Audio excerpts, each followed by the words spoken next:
అందరికీ హాయ్ అండి. నేను మీ వసంత. నేను ఈరోజు చూపించే రెసిపీ ఏంటంటే టమోటా ఎగ్ రైస్ అండి. చాలా టేస్టీగా ఉంటుంది. సింపుల్ మసాలాలు ఏం లేకుండా చాలా టేస్టీగా అప్పటికప్పుడు చాలా రుచిగా ఉంటుంది.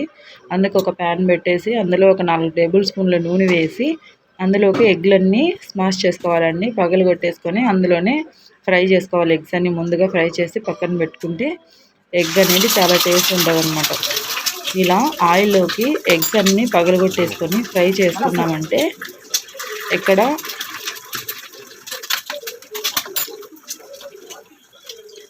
నేను ఎలా అయితే పగలగొడుతున్నానో ఇలా అన్ని పగలగొట్టేసిన తర్వాత ఇందులోకి కొంచెం సాల్ట్ వేసేసుకొని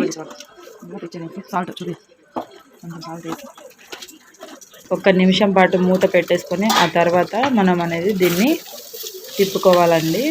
ఎందుకంటే పొడి కాకుండా ఉండాలంటే ఒక నిమిషం పాటు అలాగే మూత పెట్టేస్తే పలుకులుగా వచ్చేస్తుంది మనకి. ఇలా ఈ విధంగా వస్తుంది అనమాట. ఇలానే కొంచెం పచ్చికరివేపాకు వేసి ఫ్రై చేసుకొని దీన్ని మనం పక్కన తీసుకోవాలన్నమాట. ఈ విధంగా బాగా ఫ్రై అయిన తర్వాత దీన్ని ఒక ప్లేట్లోకి పక్కన తీసేసుకొని గిన్నెలోకి కొంచెం నూనె వేసి పోపు దినుసులు వేసుకోవాలండి. పోపు దినుసులు వేసి కొంచెం కరివేపాకు వేసి అవి వేగిన తర్వాత మనం కోసి పెట్టుకున్న టమోటా ముక్కలన్నీ వేసేసుకోవాలి.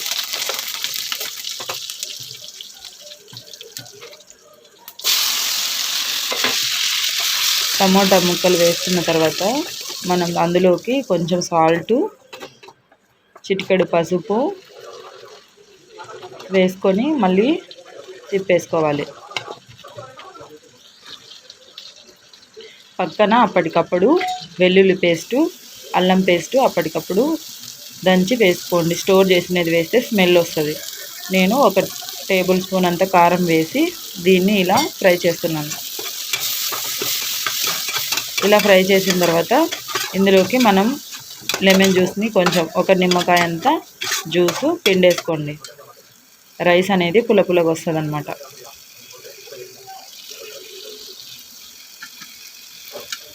ఇలా పిండుకున్న తర్వాత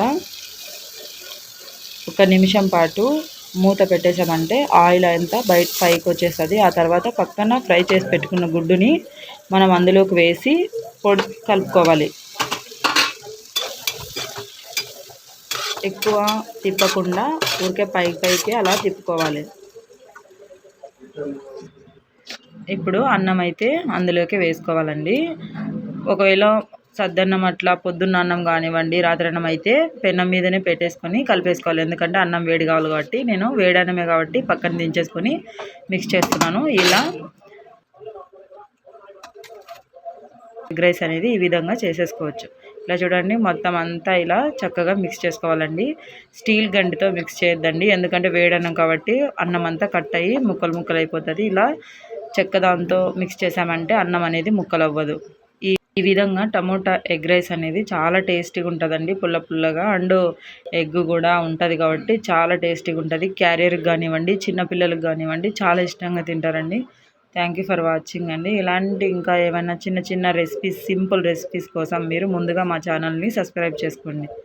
నా వీడియో యూస్ఫుల్ అయితే షేర్ చేయండి. థ్యాంక్ యూ ఫర్ వాచింగ్ అండి. Thank you.